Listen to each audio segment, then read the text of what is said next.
Donnie Pangilinan, nagsalita na. Pinatigil ang away ng Dunbel at Shuvi fans.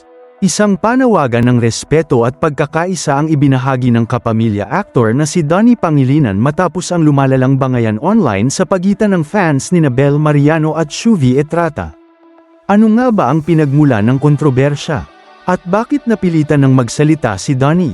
Alamin natin. Nagsimula ang lahat matapos kumalat ang isang video kung saan makikitang nagkita sina Donnie at Shuvi sa birthday party ni Bernard Cloma. Sa nasabing clip, kapansin-pansin ang tila kilig ni Shuvi habang kinakamayan siya ni Donnie, isang eksenang agad na pinag-usapan online. Hindi naman lingid sa publiko na matagal nang inamin ni Shuvi na crush niya ang aktor, lalo na noong naging bahagi siya ng Pinoy Big Brother Celebrity Collab Edition kung saan naging house guest si Donnie. Ngunit sa halip na kilig lamang ang manaig, mabilis itong nauwi sa pambabatikos, lalo na mula sa ilang fans ng Dunbel, na siyang tambalan nina Donnie at Bel.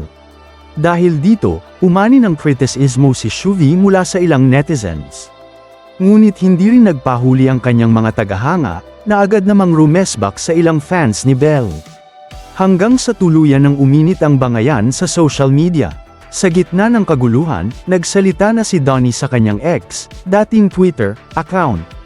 Bagamat nasa ibang bansa para sa isang maikling bakasyon, hindi raw niya kayang palampasin ang mga negatibong komento laban kina Bel at Shuvi. Ayon sa aktor, panahon na raw upang tigilan ang pagpapakalat ng hate at ang walang katapusang pagkukumpara. I think it's about time we stop spreading hate and constantly comparing people.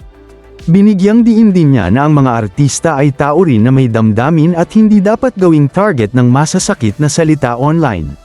Mariinding ipinagtanggol ni Donnie ang kanyang ka-love team na si Bel Mariano.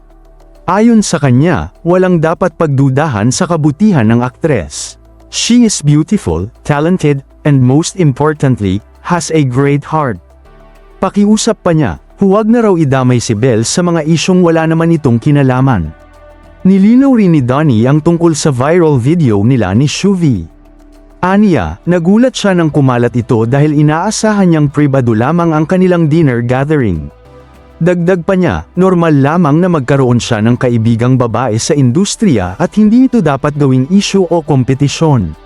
Sa huli, nanawagan si Donnie sa lahat ng fandoms na itigil na ang alitan at mag-focus sa mas mahalagang bagay, lalo na sa kasalukuyang sitwasyon ng bansa.